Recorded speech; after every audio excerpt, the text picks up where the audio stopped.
السلام علیکم ورحمۃ اللہ وبرکاتہ۔ بسم اللہ الرحمن الرحیم۔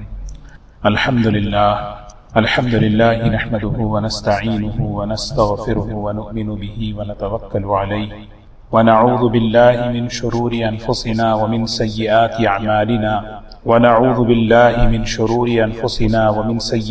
اعمالنا من يهده الله فلا مضل له ومن يضلله فلا هادي له ونشهد أن لا إله إلا الله وحده لا شريك له ونشهد أن سيدنا وحبيبنا ونبينا مولانا محمدا عبده ورسوله صلى الله تبارك وتعالى عليه وسلم، أما بعد فأعوذ بالله من الشيطان الرجيم، بسم الله الرحمن الرحيم۔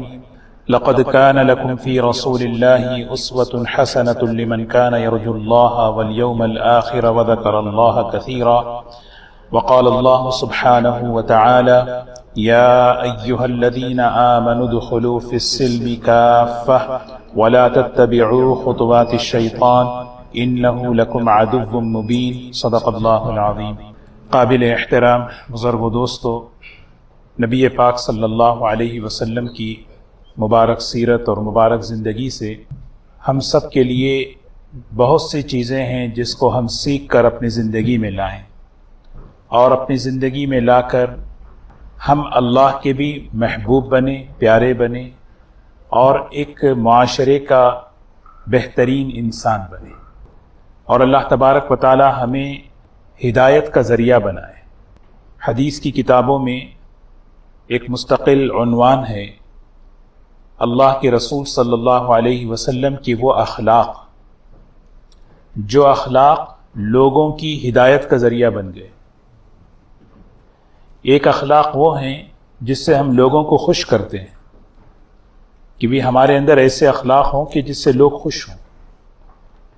اللہ کے رسول صلی اللہ علیہ وسلم نے ہمیں ایسے اخلاق سکھائے کہ جن اخلاق سے اللہ تعالیٰ لوگوں کے قلوب کو دین کی طرف پھیرتے، اور یہ ہماری ذمہ داریوں میں سے ایک ذمہ داری ہے کہ اللہ کے رسول صلی اللہ علیہ وسلم کن خوبیوں کے ساتھ، کن صفات کے ساتھ آپ لوگوں کو اللہ کے دین کی طرف، اللہ کی طرف متوجہ کرتے تھے۔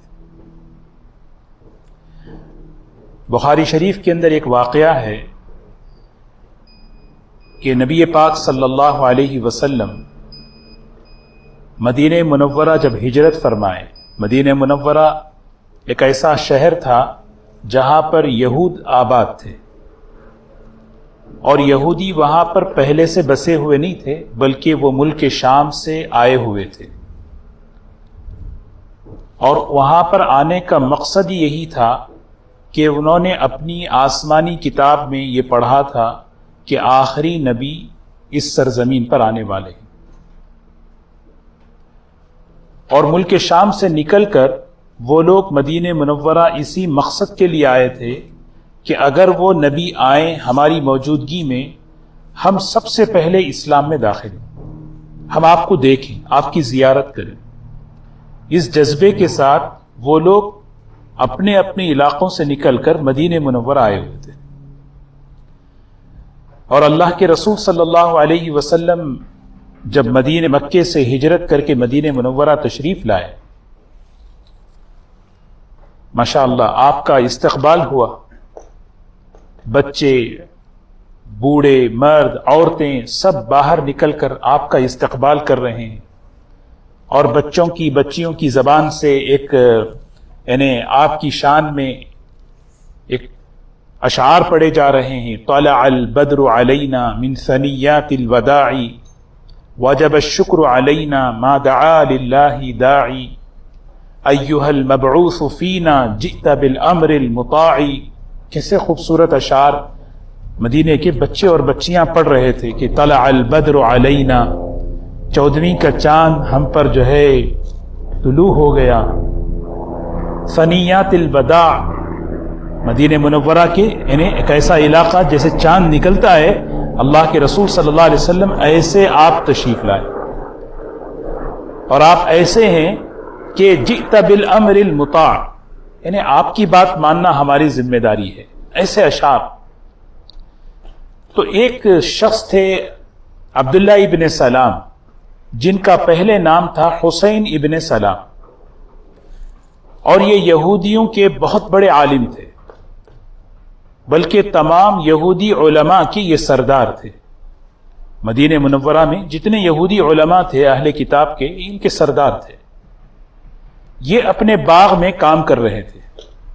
خود فرماتے ہیں کہ میں جو ہے درخت پر چڑھا ہوا کھجور کے درخت پر کام کر رہا تھا، مجھے کسی نے کہا کہ آخری نبی آئے ہیں، آخری نبی آ چکے ہیں۔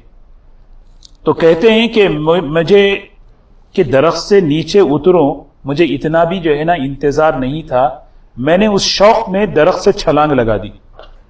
تو میری پھوپھی نے کہا کہ بیٹا کیا کر رہے ہو تم، کیا ہو گیا؟ ایسا لگ رہا ہے کہ موسیٰ علیہ السلام آ گئے، کیونکہ موسیٰ علیہ السلام کو وہ اللہ کا پیغمبر سمجھتے تھے۔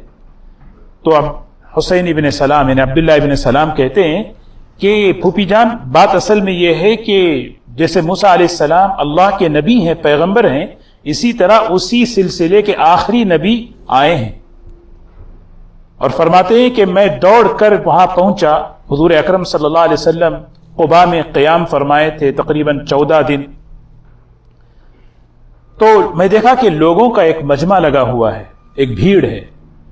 خود کہتے ہیں کہ میں دور سے کھڑا ہو گیا اور دیکھ رہا تھا، کیونکہ جب بھیڑ دیکھتا ہے، سمجھدار آدمی گھسنے کی کوشش نہیں کرتا، تبھی دور کھڑے ہو کر دیکھیں ہو کیا رہا ہے۔ فرماتے ہیں کہ میں دور سے کھڑا ہوا مجمع کے آخر میں، اور میں آپ کے چہرے کو دیکھ رہا تھا۔ 3 باتیں یہاں پر ہیں۔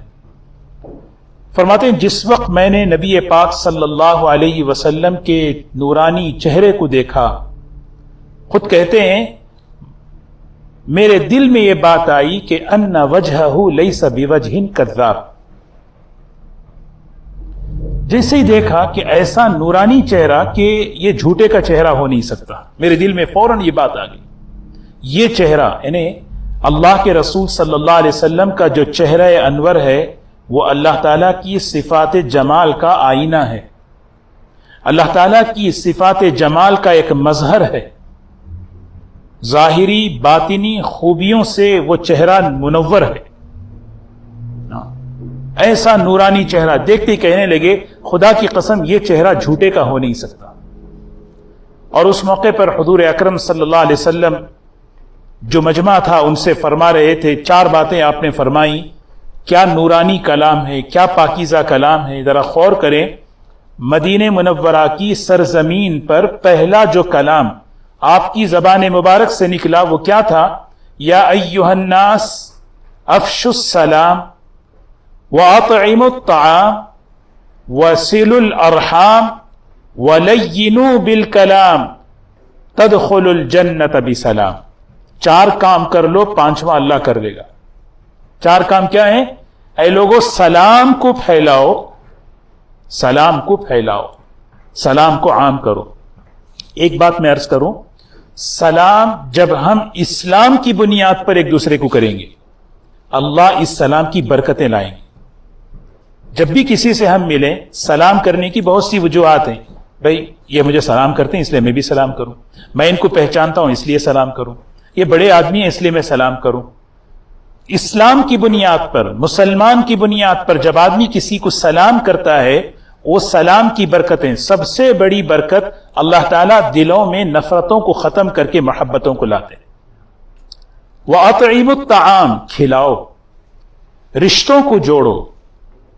اور جب لوگ سو رہے ہوں تو تم تہجد کی نماز پڑھو۔ پھر فرمایا تدخلوا الجنۃ بسلام، سلامتی کے ساتھ تم جنت میں داخل ہو جاؤ گے۔ یہ حدیث بڑی مشہور ہے، کئی مرتبہ آپ نے سنا ہے، اس کو ہمیں ذہن میں رکھنا ہے۔ یہ نورانی کلام سرزمین مدینہ منورہ پر پہلی مرتبہ آپ کی زبان مبارک سے کلمہ نکلا ہے۔ حضرت عبداللہ ابن سلام رضی اللہ تعالیٰ عنہ نے چہرہ دیکھا، کلام سنا، اور سن کر جو ہے فوراً دل میں خیال آیا کہ یہ جو ہے اللہ کے نبی ہو سکتے ہیں۔ مجمع ہٹتا گیا یہاں تک کہ فرماتے جب میں آپ کے قریب ہوا، اللہ کے رسول صلی اللہ علیہ وسلم کے اخلاق دیکھیں، فرماتے ہیں کہ جب میں آپ کے قریب ہوا میں نے کہا میں اس علاقے کا عالم ہوں، آپ مجھے میرے بارے میں جان سکتے ہیں۔ اور میرا نام حسین بن سلام ہے. میرے 3 سوالات ہیں آپ سے, اور یہ وہ سوالات ہیں جو سوائے نبی کے کوئی دے نہیں سکتا. میرے 3 سوالات ہیں. اللہ کے رسول صلی اللہ علیہ وسلم نے فرمایا پوچھئے کیا سوالات ہیں. دیکھیے کہہ رہے ہیں کہ 3 سوالات, اور یہ تینوں سوالات سوائے نبی کے کوئی دے نہیں سکتا. سب سے پہلا سوال فرمایا ما ہی اول اشراط الساعہ وما ہی اول طعام اہل الجنہ. سب سے پہلا سوال کہ قیامت کی بڑی نشانیوں میں سب سے بڑی نشانی کیا ہے بتائیے. بخاری شریف کی روایت کا خلاصہ عرض کر رہا ہوں میں. پھر فرمایا کہ دوسرا سوال میرا یہ ہے کہ جب جنتی جنت میں جائیں گے تو سب سے پہلا کیا انہیں کھانا ملے گا. اور تیسرا سوال انہوں نے کیا کہ بچے کی جب ولادت ہوتی ہے تو بچے کو رشتہ دار ہاتھ میں لیتے ہیں, دیکھتے ہیں, فوراً ایک جملہ کہتے ہیں یہ باپ پہ گیا, ماں پہ گیا, نہیں یہ ماموں پہ گیا, یہ خالہ پہ گیا, ارے یہ تو جو ہے نانا کی شکل ہے, یہ نانی ہے نا. یہ بات عبداللہ ابن السلام نے فرمایا رضی اللہ تعالیٰ عنہ. ابھی وہ رضی اللہ عنہ نہیں بنے تھے. ایک بات میں عرض کروں, ہمارے استاد جو ہے حدیث کے درس میں بڑی عجیب بات ایک ہمیں سکھائے. حدیث جب پڑھتے تھے تو جیسے حضرت عمر رضی اللہ تعالیٰ عنہ کا واقعہ ہے, اسلام لانے کے لیے ابھی تو وہ قتل کے ارادے سے نکلے تھے, بعد میں اسلام لائے نا. جب آپ وہ حصہ پڑھیں کہ جب عمر رضی اللہ عنہ قتل کے ارادے سے نکلے تو وہاں حدیث کی کتابوں میں ہے وہاں رضی اللہ عنہ نہیں لکھا ہوا ہے, تو آپ کیوں پڑھتے ہیں؟ آپ کیوں پڑھتے ہیں؟ ابھی تو رضی اللہ عنہ نہیں بنے, جب عمر قتل کے ارادے سے گھر سے نکلے, یعنی جب اگر کوئی پڑھے حضرت عمر رضی اللہ تعالی عنہ قتل کے ارادے سے نکلے, رضی اللہ عنہ وہ بعد میں بنے. تو ایک بات ایسے یاد آئی تو میں عرض کیا کیوں. تو حضور اکرم صلی اللہ علیہ وسلم سے 3 سوالات. تو آخری سوال یہ تھا کہ بچے کی ولادت ہوتی ہے تو انہیں یہ سوال اگر دیکھیں تو یہ میڈیکل سائنس کے اعتبار سے سوال ہے کہ بچہ جو ہے کبھی باپ کی طرف ہوتا ہے, ماں کی طرف ہوتا ہے, کبھی کسی اور ہے. اور فرمایا 3 سوالات ہیں. حضور اکرم صلی اللہ علیہ وسلم نے فرمایا ان سوالات ایک بڑی عجیب آپ کا عمل دیکھیں. آپ نے ہمیں سکھایا دین کے معاملے میں آدمی محتاط رہے. جو ہوتا نا بعض مرتبہ آدمی سوال کرتے ہیں نا, بعض مرتبہ سوالات کرنے کا ایک مقصد یہ بھی ہوتا ہے کہ علم جانچے کہ بھئی کہ مفتی صاحب کا علم کتنا ہے, مولانا کا علم کتنا ہے. پہلے ہی گوگل میں سرچ کر کے دیکھ لیا, اچھا بھئی یہ ہے. مجھے ایک سوال ہے آپ سے. جی وہ سوال یہ ہے کہ بھئی کہ آدمی کا لیول معلوم کرنا چاہتے ہیں کہ اس کا سوال, اس کا علم کتنا ہے. کئی سوالات کے مقصد ہوتے ہیں. تو عبداللہ ابن سلام نے 3 سوالات کیے اور فرمایا کہ سوائے نبی کے کوئی جواب نہیں دے سکتے. آپ بتائیں, آپ اگر واقعی اللہ کے نبی ہیں تو یہ بتائیں. تو اللہ کے رسول صلی اللہ علیہ وسلم کا طرز عمل دیکھیں. آپ نے ہمیں سکھایا دین کے معاملے میں بہت محتاط رہو. جو بات آپ کو معلوم ہے وہ بتاؤ, جتنی معلوم ہے اتنی بتاؤ, اور جو نہیں معلوم ہے بتا دو نہیں معلوم ہے. امام مالک رحمت اللہ علیہ سے کسی نے ایک مجلس میں 40 سوالات کیے. امام مالک کیسے بڑے فقیہ ہیں, اور انہوں نے 36 سوالات کا جواب دیا مجھے نہیں پتا اس بارے میں, مجھے نہیں پتا اس بارے میں, اور 4 کا جواب دیا. ایسے امام مدینے کے بڑے, اتنے بڑے, کیونکہ آدمی جو ہے نا دین کے معاملے میں بہت ہی یعنی جری ہوتا ہے. میرا اندازہ یہ ہے, میرا خیال یہ ہے, یعنی 2 جملے بڑے خطرناک ہیں دین کے معاملے میں. آئی گیس, آئی تھنک, ایسا ہے دین. انا سنلقی علیک قولا ثقیلا, اللہ کا دین بھاری چیز ہے. اس بارے میں آدمی جو معلوم ہے اتنا بتائے, جیسے معلوم اسی لیے آدمی سیکھے.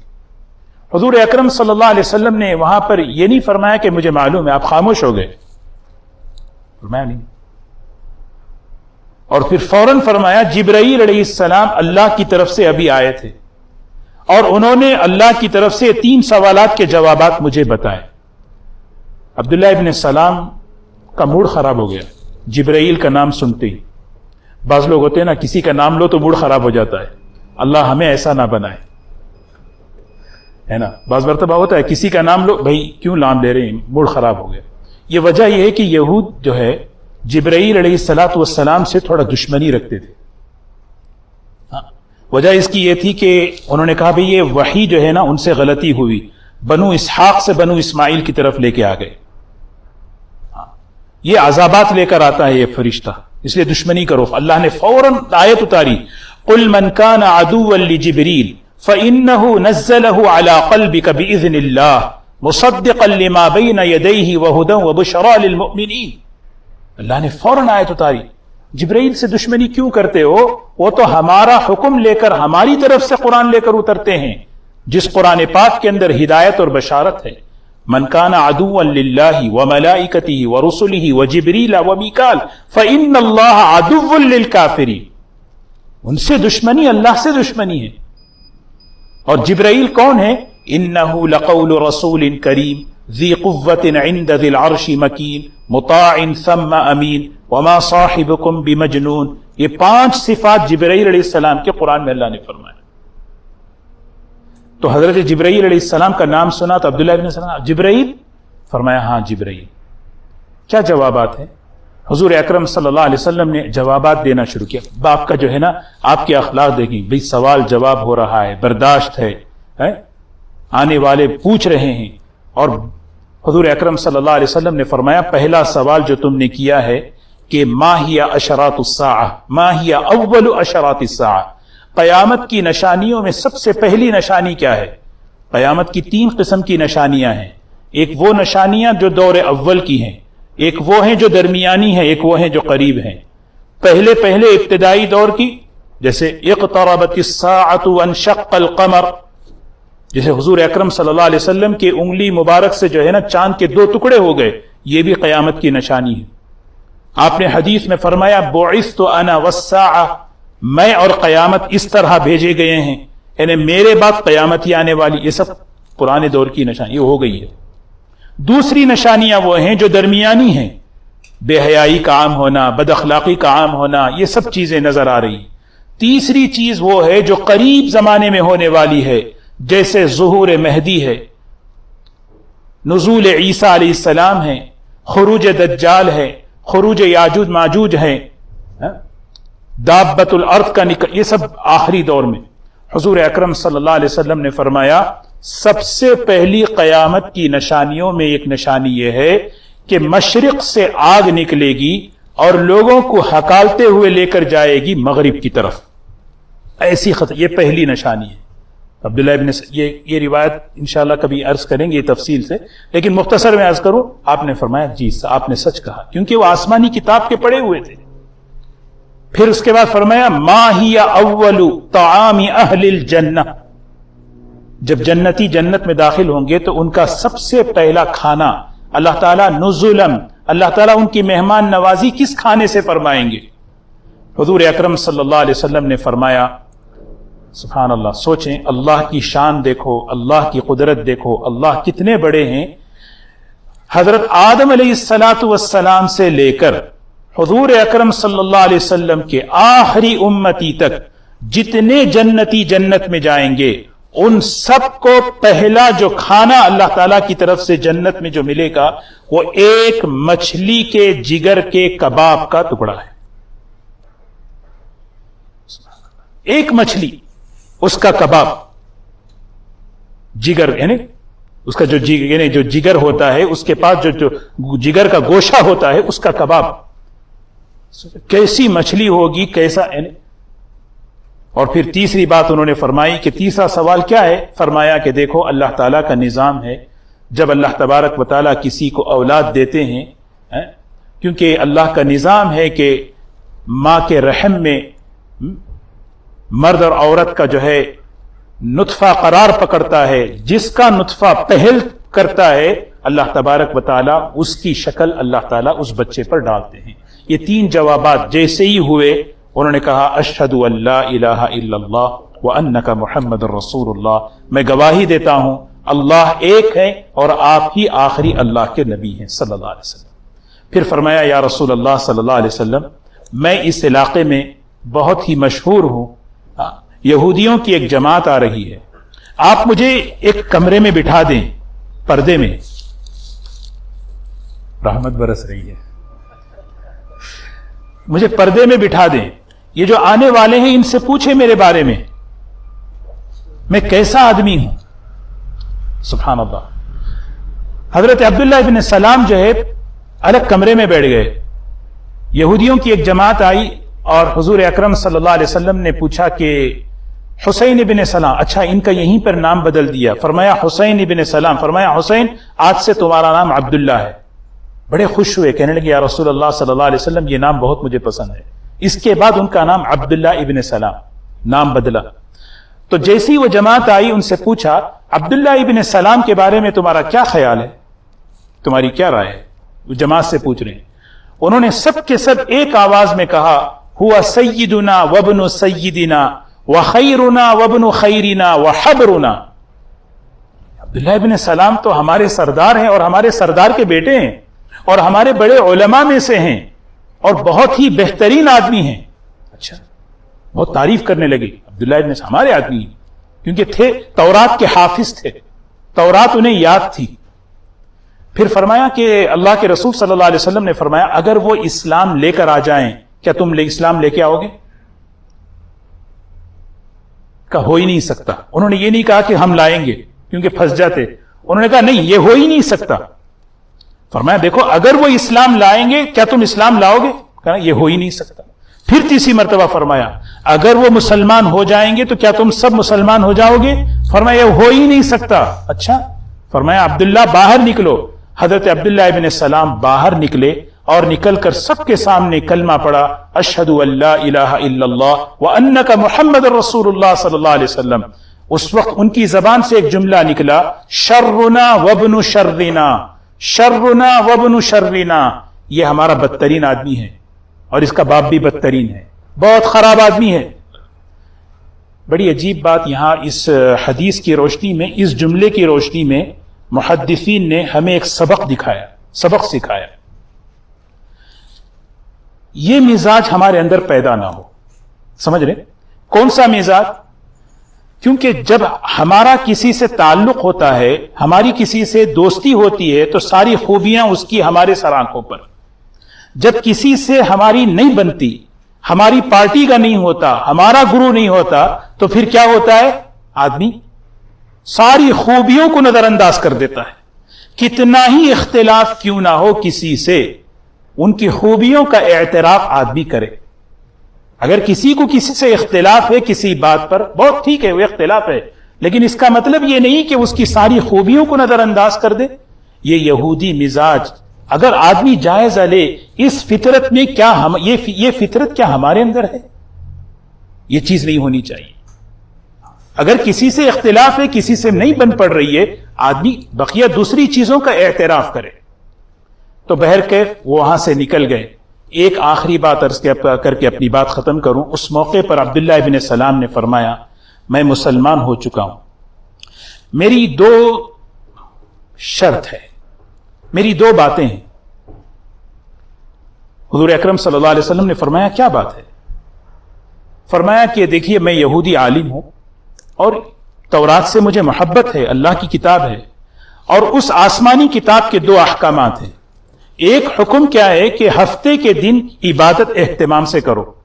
ہفتے کے دن، کیونکہ جیسے آج اللہ نے ہمیں جمعہ عطا فرمایا، اللہ ہمیں اس کی قدر کی توفیق نصیب فرمائے. ہاں، عیسائیوں میں اتوار کا دن یعنی وہ عبادت کا دن، ہمیں جو ہے نا جمعہ کا دن ہمیں ناقدری سے نہیں گزارنا چاہیے. جمعہ کا دن ہمیں اہتمام کے ساتھ، عبادت کے ساتھ، سورہ کہف کی تلاوت ہو، درود شریف کا اہتمام ہو، اس طرح سے ہمارا گزرے. فرمایا دیکھیے ہفتے کا دن وہ عبادت کا دن، میں تھوڑا سا عبادت کر لوں، روزہ رکھ لوں. اور دوسری چیز یہ ہے کہ یہودیوں میں اونٹ کا گوشت حرام ہے، منع ہے، اور اسلام میں اونٹ کا گوشت کھانا کوئی فرض تو نہیں ہے کہ بھئی اونٹ کا گوشت کھائیں گے تو ہی آپ مسلمان ہوں گے. آپ مجھے اجازت دیں کہ میں اپنے اوپر اس گوشت کو منع کر لوں. دیکھیے سبحان اللہ، سوچنے کی بات ہے. یہ دو باتیں حضور اکرم صلی اللہ علیہ وسلم خاموش بیٹھے تھے. جب یہ دو باتیں کہیں تو فوراً آیت اتری. یہ بار بار یہ آیت ہم سنتے ہیں. اس آیت کا شان نزول کیا ہے؟ دیکھیے ہماری ہر چیز اسلامی ہونی چاہیے. ہماری زندگی کا ایک ایک عمل، عبادت، عقائد، ہماری معاشرت ایسا نہیں ہے کہ تھوڑا سا ہم یہ بھی کر لیں گے، تھوڑا سا وہ بھی کر لیں گے، اٹس اوکے میں نماز پڑھتا ہوں یہ بھی کر لیں گے، تھوڑا سا اس مذہب کا بھی ایک چیز ہمارے اندر آ جائے، اس مذہب کا بھی ایک چیز ہمارے خوشیوں کے موقع پہ وہ مذہب کی بھی چیز آ جائے، غم کے موقع پر اس مذہب کی بھی چیز آ جائے۔ حضرت عبداللہ بن سلام کیسے صحابی، من سرہ ان ينظر الى رجل من اہل الجنہ فلینظر الى عبداللہ، حضور اکرم صلی اللہ علیہ وسلم نے فرمایا اگر تم کسی جنتی آدمی کو دیکھنا چاہو عبداللہ بن السلام کو دیکھ۔ ایسا آدمی سوال کر رہا ہے مجھے ہفتے کے دن ذرا سا عبادت کی اجازت دے دیں، مجھے ذرا سا جو ہے اونٹ کے گوشت کو منع کر لوں اجازت دے دیں۔ آیت کیا اتر رہی ہے؟ یا ایھا الذین آمنوا ادخلوا فی السلم کافہ، یا ایھا الذین آمنوا، اے ایمان والو، ادخلوا فی السلم کافہ، مکمل اسلام میں داخل ہو جاؤ، تھوڑا یہ تھوڑا وہ تھوڑا ادھر نہیں، یہ بھی کر لیں گے وہ بھی کر لیں گے، خوشی کے موقع پر وہ بھی، ولادت کے موقع پر یہ بھی، کافہ ولا تتبعوا خطوات الشیطان، شیطان کی قدم بقدم اس کی اتباع مت کرو، انہ لکم عدو مبین، وہ تمہارا دشمن۔ یہ آیت ہم بارہا سنتے ہیں پڑھتے ہیں، لیکن اس کا یہ شان نزول ہے۔ اس میں کیا پیغام ہے کہ ہمیں اسلام، ہماری پوری چیز اسلامی ہونی چاہیے، عقیدوں سے لے کر عبادت سے لے کر معاشرت اور معاملات، خوشی اور غم، ہماری زندگی۔ ایسا نہیں کہ تھوڑا سا ہم اس کو لے کر اپنے، اللہ تعالی ہم سب کی حفاظت فرمائے، اللہ تعالی ہمیں حضور اکرم صلی اللہ علیہ وسلم والے اخلاق ہماری زندگیوں میں پیدا فرمائے۔ وآخر دعوانا الحمد للہ رب العالمین۔